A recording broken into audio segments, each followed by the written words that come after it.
Mari katakan Tuhanlah perlindunganku. Allah perlindunganku. Dialah perkuatanku. Penolong di waktu susah. Sangat terbukti. Haleluya, haleluya. Ku memuji Dia. Haleluya. Terima kasih Bapa. Kami percaya Tuhan melakukan perkara besar bagi hari ini. Seluruh pergumulan manusiawi kami berakhir. Dan kami masukin dalam dimensi yang supranatural. Mari Tuhan berfirmanlah, bekerjalah, biar roh-Mu menjamah setiap kami. Demi nama Yesus kami berdoa. Haleluya. Amin. Shalom. Kita akan lihat satu anugerah yang dari Tuhan. Iya. Kita akan melihat sebuah kemurahan yang Tuhan karuniakan kepada kita. Karena Alkitab berkata, saudaraku, hanya di dalam terang kami melihat terang. Dibutuhkan sebuah kerendahan hati. Ini bukan studi teologi, tapi ini bicara masalah sebuah pewahyuan, sebuah rahmat, sebuah anugerah. Dan hanya orang yang rendah hati, merendahkan hati di hadapan Allah, Tuhan mengirimkan terang, dan ketika terang itu datang, kita baru bisa melihat terang. Kalau kita ada dalam kegelapan, kita tidak bisa melihat diri kita tidak bisa melihat wajah kita tidak bisa melihat semua, kita tidak bisa melihat orang lain dengan objektif, semua gelap. Tetapi ketika terang itu menyala, baru kita bisa melihat diri kita secara objektif, melihat orang lain secara objektif. Hari ini kekristenan harus diwarnai dengan kerendahan hati. Supaya kita dibebaskan dari kegelapan. Kita dimerdekakan dari kegelapan. Maka hari ini saya ingin mengajak saudara bagaimana firman itu akan memerdekakan saudara. Sungguh-sungguh akan membebaskan saudara. Saya ingin menolong saudara lewat kebenaran firman Allah supaya pengalaman kekristenan saudara tidak naik turun. Pengalaman kekristenan yang naik turun itu bukan pengalaman rohani, itu pengalaman psikis, psikologis. Pengalaman rohani itu permanen, tetap. Membuat kita stabil, tidak naik turun. Itulah sebabnya saya ingin ajak saudara untuk melihat satu kebenaran. Mari kita akan lihat satu firman yang mengajarkan kepada kita. Judulnya sederhana, tetap tinggal pada Kristus adalah rahasia berbuah. Kita akan baca di dalam Yohanes 15 ayat yang keempat. Ya, kita akan lihat. Setelah menemukan kita baca 2-3. Tinggallah di dalam aku dan aku di dalam kamu. Sama seperti ranting tidak dapat berbuah dari dirinya sendiri kalau ia tidak tinggal pada pokok anggur. Demikianlah juga kamu tidak berbuah jikalau kamu tidak tinggal di dalam aku. Dan Yesus melanjutkan khotbah pengajarannya ayat yang kelima. Di luar aku kamu tidak dapat berbuat apa-apa. Ini penting untuk kita pahami bersama. Itu penekanannya di dalam bahasa Yunani adalah penekanan yang sangat amat. Itu double negatif. Di luar aku dalam keadaan apapun, usahamu yang terkeras apapun, itu tidak dapat menghasilkan hal-hal yang rohani, yang bersifat rohani, yang bersifat kekal. Kekristenan berbeda dengan agama. Kekristenan adalah pekerjaan anugerah. Saya ingin mengajak saudara, apa yang dari daging adalah daging dan daging tidak berguna sama sekali.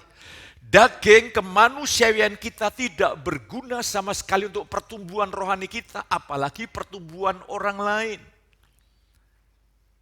Semua harus bergantung kepada pokok anggur. Yesus memberikan sebuah perumpamaan analogi yang sederhana. Dia memposisikan dirinya sebagai pokok anggur dan kita ini ranting. Tuhan tidak ingin ranting itu berbuah dari dirinya sendiri. Ranting itu terlepas dari pokok anggur itu akan layu, kering.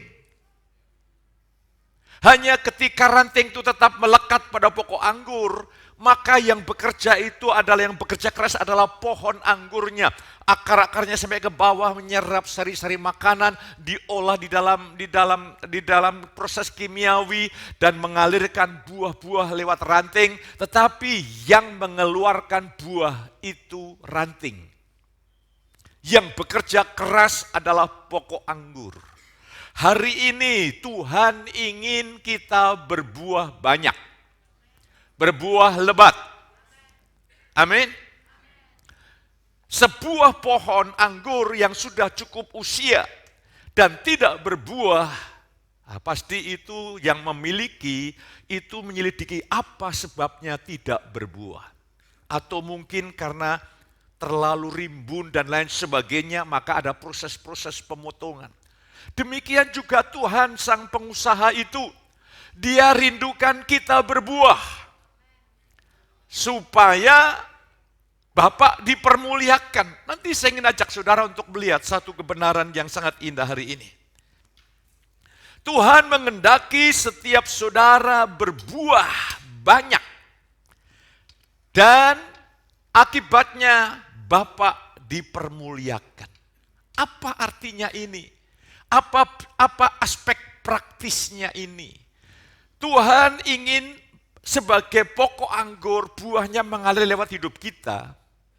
Sifat-sifat makanya pohon anggur itu bermacam-macam rasa. Tergantung dari pohon. Dan dalam sistem okulasi, yaitu ranting-ranting yang baik, yang buahnya baik dicangkokkan kepada pokok anggur yang kurang baik, nanti hasilnya buahnya menjadi sangat baik. Lah hari ini Tuhan ingin kita sebagai ranting mengeluarkan buah, berbuah, yaitu buah roh. Dan karya Yesus mengalir lewat hidup kita. Dan ketika orang lain diberkati, diubahkan, disentuh, diinspirasi lewat hidup kita, maka mereka akan banyak memuliakan Tuhan, mereka akan bersyukur, mereka akan bersungguh-sungguh. Ini makna panggilan Tuhan. Bukan seberapa banyak saudara memiliki tabungan itu baik, tapi bukan itu sasaran utamanya. Sejauh mana hidup saudara mulai memberkati orang lain, mengubah orang lain bukan hanya lewat uang. Mengubah orang lain, menginspirasi orang lain, membuat orang makin maju dalam Tuhan. Seberapa banyak orang yang sudah terinspirasi secara rohani lewat hidup saudara. Ini yang Tuhan mau. Ini yang Tuhan inginkan, Tuhan kehendaki. Dan rahasianya tidak sulit. Rahasianya tidak sulit. Sangat sederhana. Hanya tetap tinggal pada pokok anggur. Hanya itu saja. Tapi seringkali Pak, saya dengar khotbah itu udah berkali-kali. Yang jadi masalah kita hanya mengerti sebagai konsep. Bukan kita memahami secara praktis dalam menerapkan dan mengalaminya. Saya ingin mengajak saudara, Tuhan menghendaki setiap kita berbuah dan rahasianya tidak sulit. Ya. Coba belajarlah kepada anggur kalau saudara bisa berkomunikasi dengan pohon anggur. Ya. Terus jawab mereka apa? Ya Wong. Maksudnya Wong. Lu mengapa kau panggil aku Wong? Lah kamu panggil aku Nggur? Oke, dialog ya, oke. Apa sih rahasianya kok kamu bisa berbuah? Iya, aku hanya melekat saja. Oh ya, begitu, iya. Tahu di konsep, tapi tidak tahu di pemahaman dan aspek praktis pelaksanaannya, penerapannya. Lah hari ini saya coba untuk sedemikian rupa, sesederhana mungkin supaya saudara dapat mengalaminya. Ya. Rahasia berbuah banyak adalah tetap tinggal pada Kristus. Tuhan tidak pernah berusaha supaya engkau tinggal bersama Yesus karena Alkitab katakan 1 Korintus 1:30 bahwa Tuhan telah menempatkan engkau telah menyatu dengan Yesus. Katakan amin. Jadi posisi kita tinggal dalam Yesus itu adalah posisi kasih karunia Allah, bukan kita usahakan. Seperti sistem agama timur, kalau kita mencapai tingkatan kesempurnaan tertentu baru kita menyatu dengan Tuhan, dengan Allah. Bukan seperti itu. Keberadaan saudara dan saya sekarang ini telah menyatu dengan Yesus. Artinya adalah apa yang Kristus telah lakukan, semua dia lakukan untuk kepentingan kita dan atas nama kita. Dia mewakili kita. Ini yang perlu kita mau terapkan. Saudara harus tahu fakta sejarah. Dan ketika hari ini saudara masuk dalam fakta sejarah bentuk indikatif itu bentuk objektif. Artinya kita hidup dalam fakta sejarah, baru nanti kita mengalami itu namanya subjektif. Kita mengalami fakta realita yang terjadi dalam sejarah Kristus itu menjadi pengalaman hidup kita sehari-hari. Ingat, pengalaman rohani yang sejati selalu berhubungan dengan Kristus. Bukan di luar Kristus. Nanti bisa pengalamannya aneh-aneh. Pertanyaannya, apakah iblis tidak bisa meniru? Bisa. Bisa. Dia meniru semua gejala-gejala manifestasi dalam tahap tertentu, bisa. Tetapi pengalaman rohani yang sejati selalu didapatkan lewat pewahyuan akan Kristus. Dan pengalaman ini permanen. Nanti saya ingin buktikan secara alkitabiah. Mari kita akan fokusnya kepada Yesus. 2 minggu yang lalu saya berkhotbah ketika melihat Yesus, memandang kepada Yesus. Dahsyat. Hari ini secara praktis saya ingin perlebar lagi. Saya ingin mengajak saudara untuk melihat pengalaman rohani yang sejati tidak boleh terlepas dari pewahyuan tentang Kristus. Jadi caranya Tuhan menyelamatkan saudara, menolong, memberkati saudara, dia banyak wahyukan tentang Kristus. Nah, pewahyuan tentang Kristus itu sudah dapatkan dari Alkitab, dari ibadah, dari dengar-dengar khotbah. Hari ini mari saya ingin ajak saudara, pengalaman rohani yang demikian hasilnya adalah permanen. Katakan bersama saya, permanen. Jadi tidak ada lagi yang kekristenan naik turun begitu loh. Wah, hari ini semangat, besok loyo, semangat lagi, loyo lagi, perlu didorong lagi. Tidak perlu, kalau orang-orang Kristen perlu didorong berarti saya motivator dong. Seperti orang yang butuh sebulan sekali harus ketemu psikolog untuk mempertahankan hidupnya. Lah kalau kita ini bergantung selain Kristus, hanya untuk mendapatkan kesegaran kembali, apa bedanya dengan para motivator-motivator? Saya tidak demikian. Saya perjumpakan saudara dengan Kristus dan Kristus bergerak di dalam saudara. Dia mendorong, dia memotivasi, dia menggerakkan saudara. Dan itulah sebetulnya pelayan-pelayan dari suatu perjanjian baru.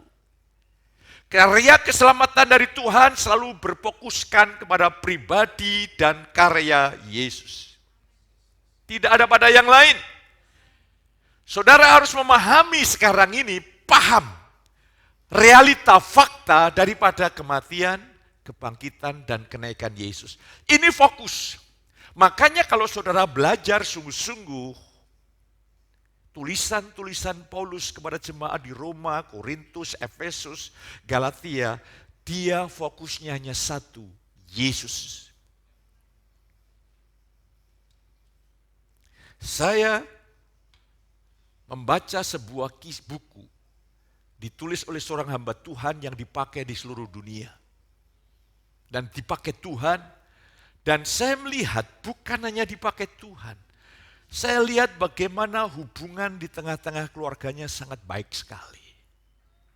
Saya tertarik, dia juga secara akademisi dia seorang yang profesor. Dia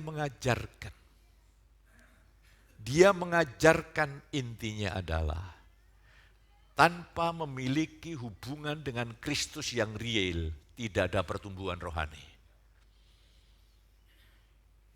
Saya ingin mengajak saudara untuk melihat hari ini. Dia bercerita jemaatnya dari 100, 200, terus 6 bulan kemudian berkembang jadi 600. Dia merasa kok ada yang kurang ya di dalam hatinya itu. Dia minta majelisnya untuk izin 2 minggu, dia doa puasa, dia merendahkan diri di depan Allah. Roh Kudus bicara, itu bukan pertumbuhan. Jemaatmu dari 200 tambah 600 itu semua 200 itu tanpa kasih di dalamnya, tanpa pengabdian kepada Kristus di dalamnya. Itu bukan pertumbuhan. Itu sistem kayak marketing, Coca-Cola dan sebagainya bisa mengelola seperti itu. Wih, dia terpukul. Dari anugerah Allah terus dia berubah. Dan pelayanan gerejanya berubah. Lah saya ingin mengajak saudara. Hari ini dia bilang begini, kalau saya fokuskan kalian dengan saya, dengan khotbah saya, satu saat saya bisa pulang ke surga. Tapi kalau saya fokuskan engkau dengan Yesus, saya bisa pulang ke surga. Yesus tetap tinggal di dalam hati saudara. Saudara mungkin mencari saya, pas kebetulan saudara punya butuh dengan saya ada kesibukan, tidak saya ketemu. Tapi setiap saat saudara bisa berjumpa dengan Yesus. Dan saudara berjumpa dengan Yesus bukan di Yerusalem. Ya. Di dalam hidupmu ada Yesus di sana. Sempurna adanya. Ya. Dan hamba Tuhan ini berkata sebetulnya hidup ini sederhana dan mudah. Karena setiap hari saudara ada dalam hadirat Allah sehari 24 jam. Lah kalau ada masalah sampaikan aja. Bahasanya Paulus, janganlah hendaknya kamu khawatir tentang apapun juga. Tapi bahasa gaul kita adalah serahin aja sama Tuhan. Ngapain gua pikirin? Oh, kalau begitu kita acuh tak acuh, tidak. Pikiran kita jalan setelah ada pewahyuan. Yang jadi masalah Tuhan belum bicara, pikiran kita udah kemana-mana. Hari ini saya ingin mengajak saudara bagaimana secara praktis saudara mulai bertumbuh. Mulai saudara sadar ya. Saya ini hidup saudaraku untuk apa? Banyak orang ingin hidup dalam kesehatan ilahi untuk apa? Saya berdoa Tuhan berikan di dalam tanganmu ada umur panjang, tangan kirimu ada kehormatan dan kemuliaan. Aku berikan aku umur panjang dan kehormatan dan berkat. Supaya aku dapat menyatakan dirimu. Tidak ada yang lain. Supaya makin efektif dipakai Tuhan. Anugerah yang ada pada saudara itu Tuhan menuntut tanggung jawab loh saudara. Kita pikir itu cuma-cuma dari aspek Tuhan. Tapi dari pihak kita harus ada tanggung jawab. Saya berdoa supaya pagi hari ini ada anugerah yang istimewa yang bekerja. Di luar Kristus, ya Roma pasal yang kelima, saya ingin mengajak saudara untuk melihat satu kebenaran. Roma pasal yang kelima, saya ingin bacakan bagi saudara, itu satu kebenaran yang sangat bagus, yang saya ingin menolong saudara. Roma pasal yang kelima, ayat yang ke-19. Supaya saudara bisa melihat ya. Jadi sama seperti oleh ketidaktaatan satu orang, yaitu ketidaktaatan Adam, semua orang telah menjadi orang berdosa. Demikian pula oleh ketaatan satu orang, semua orang menjadi orang benar. Lah, saya ingin mengajak saudara untuk melihat satu anugerah yang luar biasa yang Tuhan berikan kepada saudara. Kita akan melihat di luar Kristus kita memiliki sifat kodrat dosa. Ingat, catat baik-baik, masukkan dalam roh saudara. Bayi lahir bukan bersih dan suci. Karena dosa Adam semua menjadi orang berdosa. Tapi karena ketaatan Yesus semua yang percaya menjadi orang benar. Saya ingin ketika saudara pagi ini mengerti, saudara akan mengalami kelepasan dari pekerjaan roh jahat, dari dosa, dari kedagingan. Tetapi ketika saudara percaya sama Yesus sebagai ciptaan baru, semua yang ada pada Yesus ada pada saudara. Saudara telah memiliki sifat kodrat Kristus, telah memiliki sukacitanya, damai sejahteranya, semua yang ia miliki kita miliki, katakan amin. Dan ketika kau paham, kau bisa terapkan sehari-hari. Tapi di luar Kristus semua sifat Adam ada pada manusia. Ya. Sifat Adam ada pada manusia, stres, tertekan, depresi, ya, takut, cemas, tidak aman, gelisah, susah, dan segala macam bentuk itu adalah warna daripada sifat Adam. Saya ingin mengajak saudara selanjutnya untuk melihat ketika Kristus mati di atas kayu salib, ini berkat.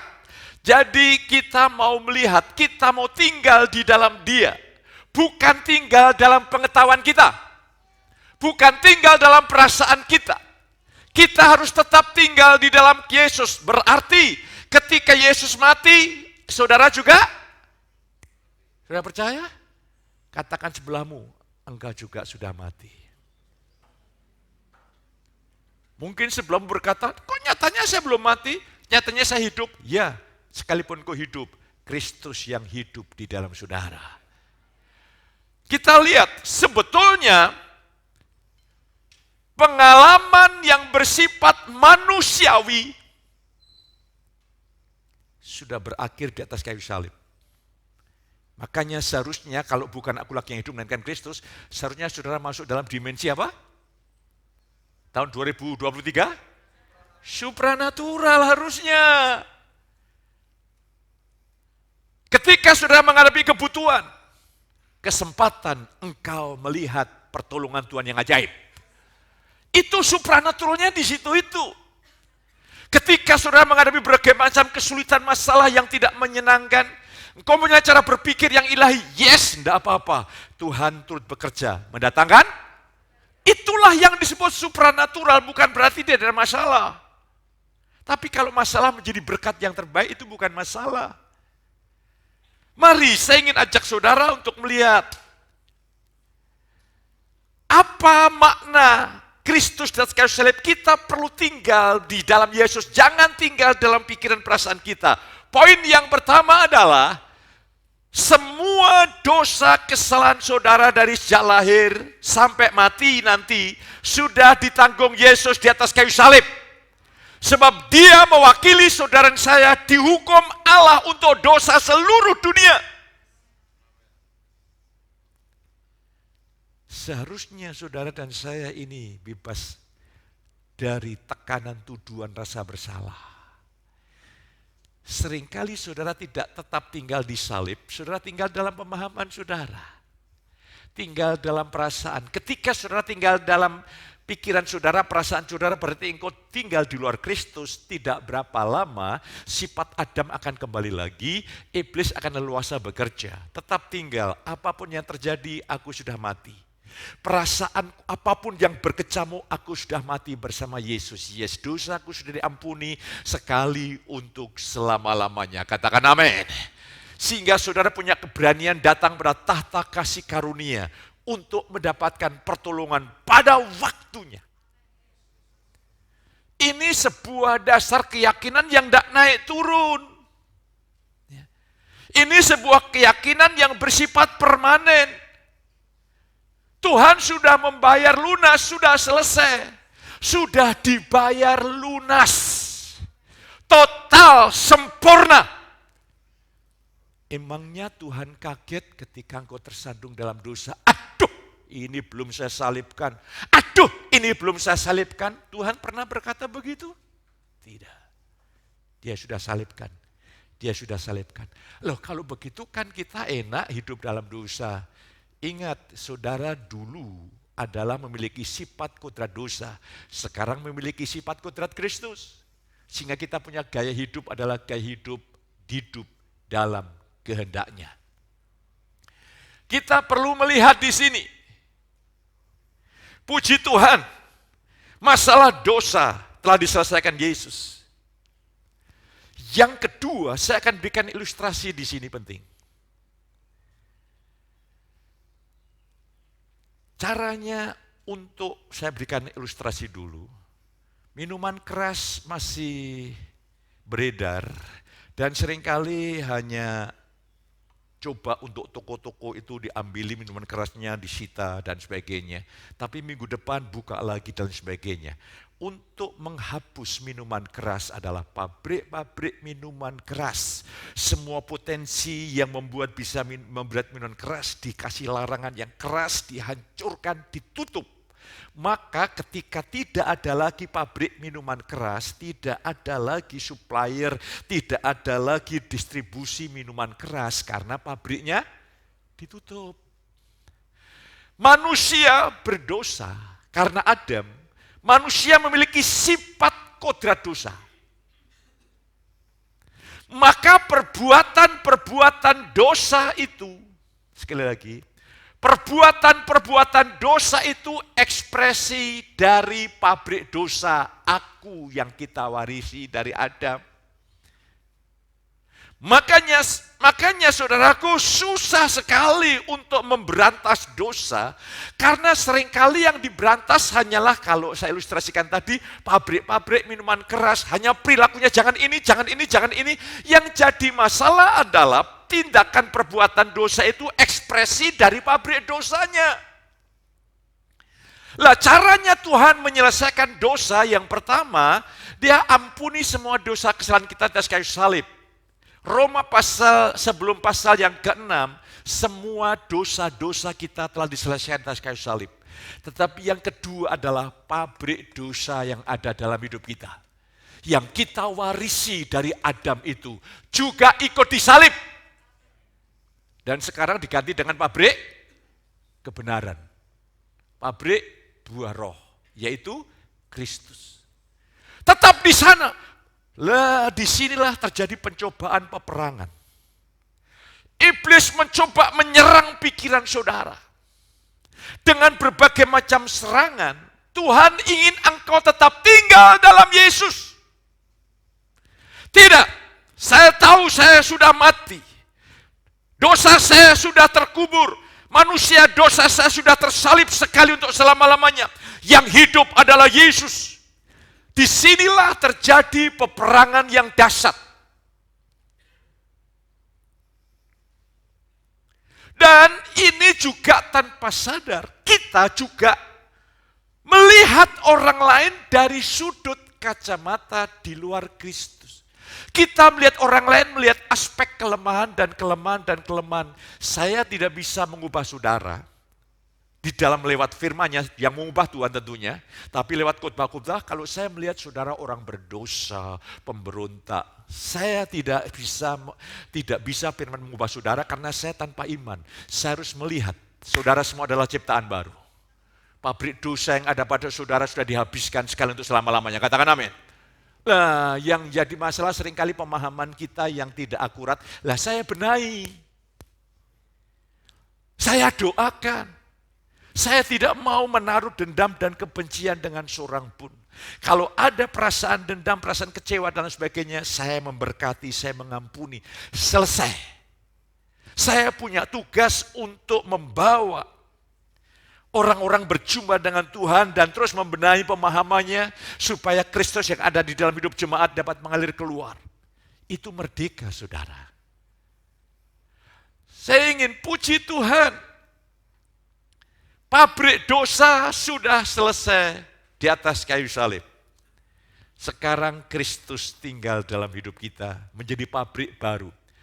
Dan sebagaimana pabrik dosa itu mereproduksi dosa begitu aktif, sehingga perbuatan dosa adalah ekspresi dosa, sebaliknya sekarang pabrik kebenaran itu juga bekerja dengan aktif.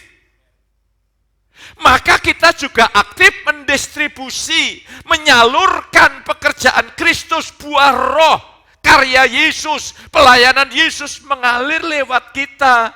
Itu namanya bertumbuh. Lah caranya adalah saudara tetap melekat pada Kristus. Saudara harus tetap tinggal dalam posisi yes. Aku adalah ciptaan baru, pabrik dosaku sudah disalibkan sekali untuk selama-lamanya. Jangan saudara tinggal dalam diri saudara sendiri. Jangan tinggal dalam perasaan saudara sendiri. Kalau engkau tinggal dalam pikiran saudara, perasaan saudara, sifat Adam akan kembali lagi. Tapi kalau kita tetap tinggal di dalam Kristus, di dalam fakta ilahi, itu secara objektif, yes, saya tinggal dalam fakta ilahi. Secara subjektif, Roh Tuhan akan membuat apa yang menjadi fakta Kristus, menjadi fakta kita, itu menjadi pengalaman kita. Sehingga di dalam Yesus sesungguhnya engkau telah merdeka dari dosa. Merdeka dari masalah.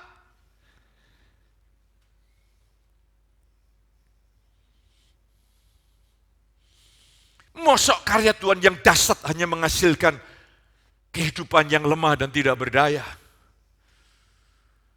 Hari ini, harusnya hari pas ini termasuk hari istimewa dari keluarga Chinese, tahun baru, Gong Xi Pace. Ya. Ini bagi kita semuanya, ini adalah hari yang istimewa. Sebetulnya kan sederhana. Yang jadi masalah kita ini berpindah-pindah. Satu saat dengar khotbah kita tinggal dalam Yesus. Begitu pulang, iblis menggoda kita untuk tinggal dalam pemahaman kita, pemikiran kita, perasaan kita. Kita kolab lagi, kedengar khotbah lagi, kita melekat pada Kristus. Yes, ada kemerdekaan. Sampai di rumah diserang iblis lagi, kita mempercayai tipu daya iblis. Ingat, tipu daya iblis selalu bertentangan dengan firman. Kalau iblis berkata, dah, alah kamu ini orang berdosa, kami orang begini, katakan tidak, pabrik dosa telah disalibkan. Saudara percaya? Katakan dengan lembut, pabrik dosa saya telah disalibkan. Sekarang katakan kepada sebelahmu, pabrik dosamu juga telah disalibkan. Haleluya. Kita bukan distributor dosa. Kita distributor kebenaran. Katakan amin. Waduh, puji Tuhan. Haleluya. Itu berkat yang luar biasa. Sudah diberkati hari ini? Karena ini hari istimewa, saya akan dapat angpo yang besar. Nggak, ini hanya joke ada. Inilah inti kekristenan. Jadi jangan mengambil pengalaman rohani di luar realita Kristus. Nanti naik turun. Terus godaannya kita mengejar pengalaman tadi. Nah, iblis bisa menuntun kita lewat pengalaman-pengalaman. Iblis tidak pernah menuntun kita lewat kebenaran. Akhirnya kita naik turun, tidak stabil, dan sebagainya. Jadi hari ini puji Tuhan, kita adalah orang-orang yang merdeka. Ya. Bagaimana cara menerapkannya? Kita buka Roma pasal yang ke-5. Saya ingin mengajak saudara untuk melihat satu kebenaran yang indah, ya. Roma pasal yang ke-6. Kita akan lihat bersama-sama Roma pasal yang ke-6 supaya saudara dan saya bisa melihat. Iya. Supaya kita bisa menikmati berkat Allah hari ini, Roma pasal yang ke-6, supaya kita bisa mengalami arti kemerdekaan itu. Ya, Roma pasal yang ke-6, kita akan lihat, oke, ya, ayat yang ke-6. Karena kita harus mengetahui. Poin pertama, kita harus tahu. Ya.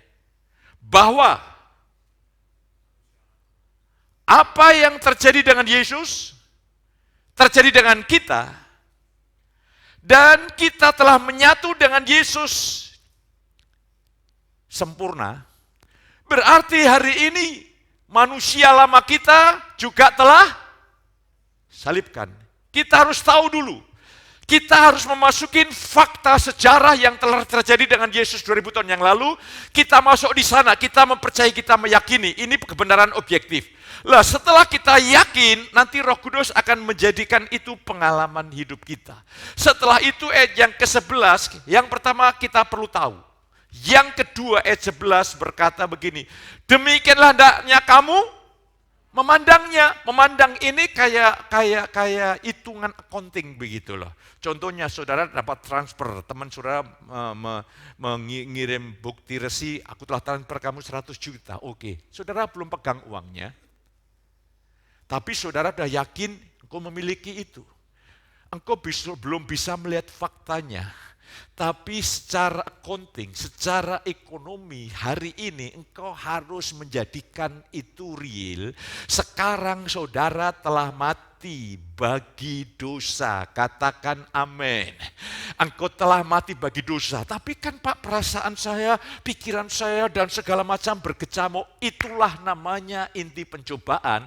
Iblis ingin saudara tidak tinggal dalam Yesus, tapi saudara tinggal dalam pikiran perasaan saudara. Engkau punya otoritas untuk menolak. Katakan amin. Dan engkau tetap tinggal dalam Yesus. Maka apa yang terjadi, saudara betul-betul akan mengalami realita karya salib yang dahsyat. Yang tidak mungkin bisa saudara lakukan, itu bisa dilakukan oleh kuasa salib. Jadi hari ini saya ingin mengajak saudara untuk betul-betul melihat anugerah Allah ini dengan pemahaman yang benar. Kita pandang Yesus dan kita telah salib di atas kayu salib. Puji Tuhan. Haleluya. Jadi hari ini contohnya begini, kalau saudara terganggu oleh orang lain, ego kita akan bereaksi. Ketika iblis menggoda, kamu ini kacangan, mosok gitu aja kamu tidak ambil bagian, marah, membalas dendam. Oke, di situ peperangan terjadi. Saudara percaya akan suara iblis atau fakta kebenaran? Ketika kau percaya fakta kebenaran, tidak. Aku sudah mati, mana mungkin aku bisa bereaksi? Yang harusnya bereaksi siapa? Tapi Kristus tidak bereaksi, Kristus beraksi. Dia bertindak lewat kita. Itu peperangan tersebut. Jadi kita ini jatuh dalam pencobaan karena ada peperangan. Yang satu adalah serangan iblis dalam pikiran kita, berkecamuk. Yang satu fakta firman Allah. Engkau percaya pegang fakta firman Allah, atau engkau pegang percaya akan dusta iblis. Peperangan ini kita alami sehari-hari. Saudara merasa resah, merasa gelisah begini. Iblis ingin engkau menghayati perasaan saudara. Maka dalam doa-doa setiap pagi, para wanita didoakan supaya tidak menghayati perasaan sendiri, tapi menghayati Kristus yang luar biasa. Ini baru ada kuasa di dalam kekristenan itu di sini. Puji Tuhan, hari ini merdeka. Tapi besok minggu saya ingin lanjutkan. Ada aspek lain lagi. Jadi Roma 4, 3, 4, 5 itu Tuhan menangani dosa-dosa, bahwa dosa-dosanya telah di atas kayu salib. Tapi Roma pasal yang ke-6, manusia dosa, pabrik dosanya disalibkan. Roma pasal yang ke-7, gambaran orang Kristen yang belum paham, mencoba untuk menyenangkan Allah dengan kekuatan diri sendiri, itu jatuh bangun habis-habisan. Roma pasal 8, Paulus berkata syukur kepada Allah, Yesuslah jawabannya.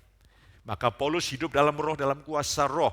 Hukum Taurat yang tidak bisa kita genapi, akan kita genapi kalau kita hidup di dalam roh. Kita bukan pendamba-pendamba di bawah prinsip hukum Taurat.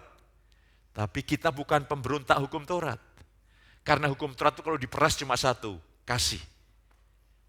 Kalau saudara mengasihi Tuhan, tidak ingin melukai dia, mengasihi sesama, tidak ingin melukai dan menyakiti sesama.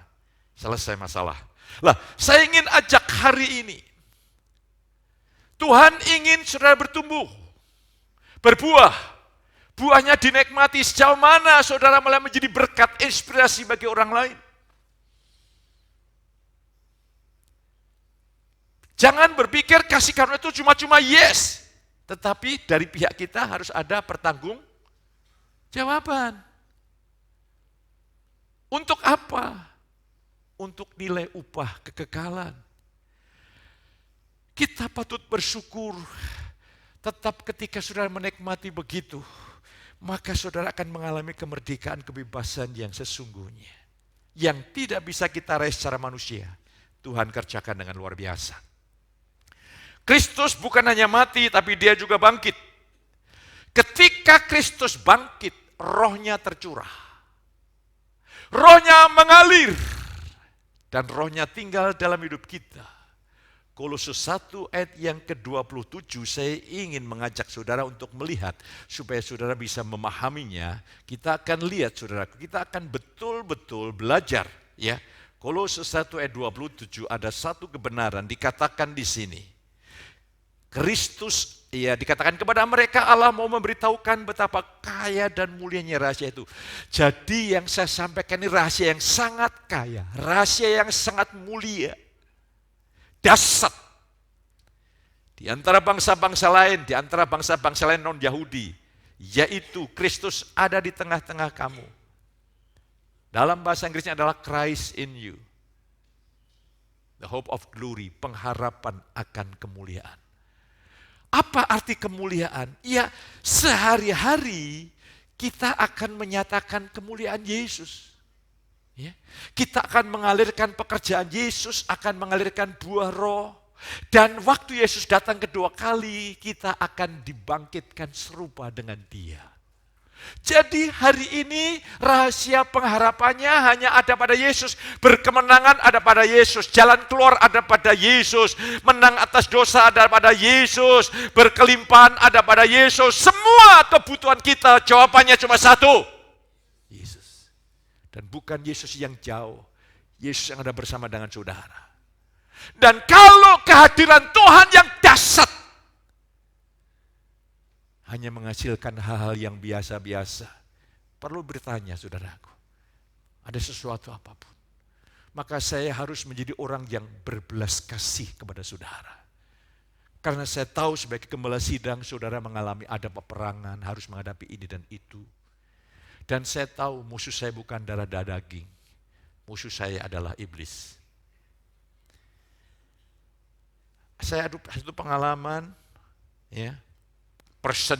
Personalnya tidak saya sebutkan, tapi pengalamannya saya sebutkan. Beberapa hari yang lalu terjadi. Nampaknya ada sebuah percampuran ketika saya datang, saya doakan. Ada manifestasi dari roh jahat mencoba masuk. Dan saudara tahu, orang ini begitu lembut dengan saya. Pak Gembala, ya. Tapi waktu manifestasi, itu melihat saya dengan penuh kebencian, kemuakan, matanya melotot seolah-olah ingin makan saya. Kalau saya tidak dilindungi anugerah Tuhan, saya ini udah hancur di tangan iblis. Tapi karena dilindungi oleh Tuhan, saya melihat manifestasinya. Jadi saya melihat iblis itu benci dengan saya, benci dengan saudara luar biasa. Tapi jangan takut, dia sudah di bawah kaki kita. Saya bimbing, saya layani. Selesai masalahnya, kok bisa ya? Habis itu lembut sekali, Pak Gembala, haleluya. Makanya Paulus katakan, hormati orang yang membawakan firman itu bukan sekali, 2 kali lipat. Kok tidak ada amin, saudara? Kok tidak rela kita mengalami pendetanya gitu, saudara? Enggak. Aku ini doa sungguh-sungguh untuk saudara. Haleluya. Amin. Kalau engkau penuh dengan Roh Kudus, engkau akan menghormati pemimpinmu. Tapi kalau saudara membuka hati dan roh lain yang masuk, yang paling kau benci siapa? Pak Petrus. Lopo, apakah saya pernah mencuri barang saudara? Kan tidak. Saya memberkati saudara, saya doakan. Oh bukan berarti, wah saya minta balas budi, bukan. Ini hanya bicara masalah spirit. Hati-hati ya, hati-hati. Kita ini harus berjalan secara rohani, betul-betul makin peka dengan tuntunan rohnya, luar biasa. Oke, kembali lagi. Jadi puji Tuhan, harapan satu-satunya ada pada Kristus. Ini penting, bukan di tempat yang lain. Makanya seorang hamba Tuhan yang sejati selalu membawa umatnya untuk bergantung pada Kristus, bukan bergantung pada hamba Tuhan tersebut. Banyak orang yang dikejar pendeta, nama pendeta. Makanya tidak heran pendeta yang saudara andalkan, saudara banggakan, tertunduk lesu, supaya saudara hanya mengandalkan Yesus. Pendeta bisa pergi, bisa meninggal, bisa begini, tapi Yesus di dalam saudara kekal selama-lamanya. Dan itu bisa diandalkan, nanti kita naikkan pujian itu. Terus saya ingin mengajak saudara untuk melihat satu kebenaran yang perlu memberkati saudara hari ini. Iya. Ketika Kristus naik ke surga, Efesus 2 yang ke-6, kita juga telah dibangkitkan bersama dengan Kristus di surga. Perlu saya sampaikan supaya saudara bisa mengerti, ya. Efesus pasal yang kedua supaya saudara bisa mengerti. Ya. Oke, ayat yang ke-6 berkata seperti ini. Dan di dalam Kristus, kuncinya selalu kita telah menyatu dengan Yesus, kita telah mati bersama Yesus di salib. Yesus telah bangkit, rohnya tercurah, sekarang dia adalah hidup kita. Yesus naik, ia telah, kata telah itu sudah, membangkitkan kita juga dan memberi tempat bersama-sama dengan dia di surga. Saudaraku, Yesus duduk di sebelah kanan Allah Bapa, jauh lebih tinggi dari segala pemerintah dan penguasa dan kekuasaan kerajaan di tiap-tiap nama. Dia memiliki otoritas yang tertinggi, posisi yang tertinggi. Dan tempat kita adalah posisi yang tertinggi, otoritas, exousia. Saya tadi mencoba untuk melihat secara cepat ya, karena saya diingatkan di situ dari ensiklopedia Alkitab. Jadi otoritas, exousia itu artinya adalah saudaraku, saudara tak terhalangi untuk bertindak. Kebebasan untuk bertindak. Itu otoritas dan itu tertinggi.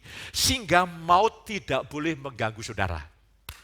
Maut tidak boleh menghentikan pengabdian pelayanan saudara. Setan tidak boleh menghentikan dedikasi saudara. Dunia tidak boleh menarik perhatian saudara. Sehingga saudara kehilangan momentum dengan Tuhan. Dosa tidak boleh mengikat saudara. Maut tidak boleh menghentikan pelayanan saudara. Saudara setiap saat punya kebebasan penuh untuk melayani. Besok minggu saya mau bagikan begini. Saudara, saya melayani bukan karena suka. Kalau saya melayani suka itu bisa dari jiwa saya. Saya bisa melayani Tuhan dari jiwa saya. Tapi ini tidak pernah berkenan di depan Allah. Hari Minggu saya ingin jelaskan supaya betul-betul kita bisa mengalirkan kuasa Allah. Saudara, saya melayani Tuhan bukan karena saya suka melayani Tuhan. Ada saatnya saya tidak suka. Contoh. Saya kadang-kadang malam itu berdoa, berdoa. Kadang-kadang ada sesuatu kebenaran itu bekerja sehingga saya agak susah terganggu tidur. Tahu-tahu pagi-pagi dibangun oleh istri saya. Bangun. Oke. Rasanya tidak pingin saya. Doa pagi itu tidak pingin saya. Tetapi level saya bukan di situ, bukan dengan jiwa. Karena saya tahu doa pagi itu kehendak Bapa, saya pingin atau tidak ada hubungannya. Saya bertindak. Dan ketika saya ketemu rekan-rekan semuanya, naik lagi, sukacita lagi. Jadi di situ kita ini mulai level kita ini, kita melayani, kita doa, kita baca Alkitab bukan karena kita suka. Karena tahu itu kehendak Tuhan. Dan itulah artinya exousia, otoritasnya tidak terhalangi. Dan tak terhalangi untuk bertindak atau kebebasan untuk bertindak. Jadi saudara saya bertindak tidak lagi dikontrol oleh perasaan emosi. Kita ini bertindak dituntun oleh firman. Ini level kedewasaan kita di situ. Makanya enggak ada itu saya ingin kamu maju mundur itu enggak ada. Katakan amin. Enggak ada. Pelayanan hari ini semangat besok enggak itu enggak ada itu. Entah saya semangat atau entah saya tidak ada hubungannya. Kalau saya tahu bahwa pelayanan itu adalah kehendak Tuhan, saya lakukan, selesai. Ketika kita ada dalam level itu, kita stabil dan iblis tidak bisa mengambil keuntungan. Kalau enggak kan kita ini orang yang tidak, tanda kutip, tidak bisa diandalkan oleh Tuhan. Tidak bisa diandalkan oleh gereja Tuhan. Kalau lagi mood, ini kan anak-anak aja, lagi mood begitu, wah itu istilahnya moody. Kalau lagi mood, tapi kalau lagi lemes, ini masalahnya bukan lemes atau mood, ini masalahnya kehendak Tuhan atau bukan. Ada amin? Doa pun begitu. Saya pelayanan itu tidak semuanya saya kadang-kadang satu saat ketika saya mulai dipukul oleh Tuhan. Kadang-kadang saya pun takut pelayanan itu. Karena saya takut kalau kecampuran dengan si aku saya ini. Kadang-kadang saya tidak menyukai. Tapi saya tahu itu kehendak Tuhan. Saya tahu itu adalah maksud kehendak Tuhan, saya lakukan. Saya berkhotbah, saya persiapkan yang terbaik, selesai, tidak hubungannya saya senang atau tidak berkhotbah, tidak ada hubungannya, saya jelas ketika Roh menuntun, tujuan saya adalah untuk jemaat bertumbuh, mengalami kebebasan dari dosa, jemaat berbahagia. Coba bayangkan, ini kan mulia, betapa menderitanya kalau hubungan suami istri yang bertahun-tahun masih diikat oleh ego, itu pecah saudaraku. Istilahnya di dalam filsafat China itu tidur di satu ranjang tapi tinggal dalam dua dunia. Tidak boleh. Hari ini apa yang mengikat saudara? Padang salib, selesai. Apa yang membuat engkau tidak bebas? Mungkin satu hal yang terakhir untuk menarik perhatian saudara. Besok minggu saya ingin tuntaskan. Saudara tahu, pada zaman Lot, itu kawin mengawinkan, makan minum dan sebagainya, sampai itu tiba. Kawin mengawinkan itu tidak dosa, tidak dosa. Itu hukum alamiah. Ya, saya banyak memberkati. Ya, makan minum itu tidak dosa. Ya. Tapi yang jadi masalah kalau itu menjadi fokus hidup kita lah, itu yang namanya jiwani. Mengasihi keluarga itu baik, itu kehendak Tuhan. Tapi kalau mengasihi keluarga mengingat engkau tinggal di dunia, artinya mengingat engkau sehingga engkau tidak kehilangan gairah surga. Ini baru hari Minggu saya jelaskan. Jangan karena begitu kasih saudara kepada keluarga, sampai saudara tidak mengasihi Yesus seharusnya. Tuhan berkata, kalau engkau mengasihi bapak ibumu, anak-anakmu, perempuan laki-laki lebih daripada aku, engkau tidak layak mengikut aku. Tapi kalau engkau mengasihi Tuhan, kasih yang saudara berikan itu memerdekakan. Katakan amin. Dengar bapak ibu, saya sangat sayang sekali dengan cucu saya. Waduh, sayang. Kalau ada kesempatan khusus saya datang ke Salatiga atau dia datang ke sini, saya peluk hangat, saya cium gitu, dia lepas cium lagi begitu. Tapi kasih saya tidak mengikat. Dia adalah anak dari Ina dan Rin. Saya tidak boleh melanggar otoritas, itu orang tuanya yang mendidik adalah Rin dan Ina. Ada di kota Kudus ini, bukan jemaat kita. Dia bilang sama saya, marah-marah di depan saya. Pak, saya punya hak mengatur cucu saya. Habis itu dia marah-marah minta maaf. Saya tersobek hati saya. Iya, saya berbelas kasih karena memang belum tahu. Saudara, seringkali kasih jiwa ini yang perlu kita salibkan juga. Manusia lama udah beres, tapi jiwa ini. Hati-hati jemaat. Kita tidak boleh melanggar otoritas yang Tuhan percayakan. Ketika saatnya kembali ke Ina, saya kembalikan ke Ina dan Rin untuk mendidik. Tapi ada waktu-waktu khusus saya kasih dia, saya cium dia, saya peluk dia, saya angkat dia, saya gendong dia. Tetapi kan saya punya hak. Enggak, saya enggak punya hak. Ini menjadi perhatian bagi Bapak Ibu Saudara sekalian. Saya bilang sama istri saya, itu bukan anak kita. Kalau engkau pengen punya anak, berdoalah seperti Sarah. Istri saya bilang, no. Aku, ya wis ora apa-apa. Kita harus maleh. Sekarang nanti kalau sudah manusia lama kita udah dibereskan salib, Tuhan akan bereskan jiwa kita. Haleluya. Mungkin ada beberapa saudara yang tergores hari ini, kaget. Jangan teruskan Pak, karena saudara minta khotbah saya tidak diteruskan, maka saya akhiri sampai di sini. Haleluya. Kita akan lihat belum selesai kok, saudara. Oh, haleluya. Oh, enak sekali saudaraku. Haleluya. Kita terusin dulu, ketika kita tetap tinggal dalam Kristus dengan iman, apa yang Kristus miliki menjadi milik kita juga. Ketika saudara bergantung pada diri, pikiran, perasaan, apa yang ada pada Adam masuk, pak, setan mulai berkuasa. Tapi ketika kita tetap tinggal dalam Kristus, setan tidak punya kuasa sedikit pun. Ketika kita tinggal di dalam diri, bergantung diri, tinggal dalam pikiran, perasaan, dan keinginan, pendapat kita sendiri, apa yang menjadi milik Adam menjadi milik kita. Ini bahaya ya. Kalau saudara tadi udah pulang, tidak dapat ini saudara. Rahasia bertumbuh dan berbuah secara rohani adalah kita mengenal Yesus sebagai hayat hidup kita. Jadi gini, Tuhan itu Yesus pencipta, yes. Yesus itu Tuhan, yes. Yesus itu Allah, yes. Yesus anak Allah, yes. Tetapi untuk bertumbuh secara praktis, saudara harus mengenal Yesus adalah hayatku, Yesus adalah hidupku. Sehingga di dalam hidup ini ada dua kehidupan, jiwa dan Yesus bersama di dalam roh kita.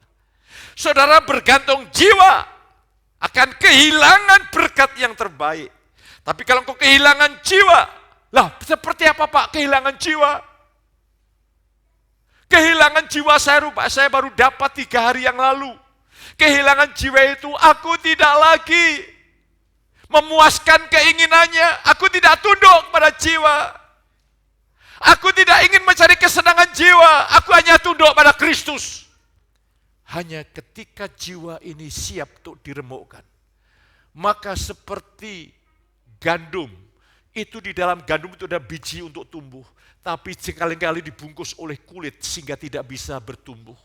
Ketika jatuh ke tanah proses kimiawi, itu kulitnya lepas dan potensi itu bertumbuh. Roh Kristus luar biasa di dalam hidupmu dan hidupku, seringkali terhambat oleh jiwa ini. Sehingga Kristus hanya terpancar sedikit saja ketika ada kesempatan. Tetapi ketika jiwa kita letakkan pada Yesus, ingat ini bukan fungsi jiwa yang hilang. Jiwa itu begini, ini karena kalau tidak saya jelaskan nanti saudara kacau. Pernah enggak saudara punya keinginan sendiri? Pernah? Bukan pernah, sering. Oke, saudara punya keinginan sendiri. Dan keinginan sendiri ini bertentangan dengan Kristus, dengan firman-Nya. Lah, yang ini keinginan sendiri, pikiran sendiri, pendapat sendiri yang bertentangan ini yang kita bawa kepada salib supaya jiwa kita tunduk kepada Kristus dan firman-Nya. Itu yang saya mau. Makanya cukup lama saya baru khotbah lagi. Supaya saudara tahu, oh iya ya, ini peperangan terus. Saudara khawatir, cemas, bimbang, ragu, bingung begini. Itu ada di alam jiwa. Taklukkan pada firman. Kalau engkau ada di sama Yesus, tinggal dalam hadirat Allah, mengapa engkau masih bingung? Amin. Terimalah dengan iman.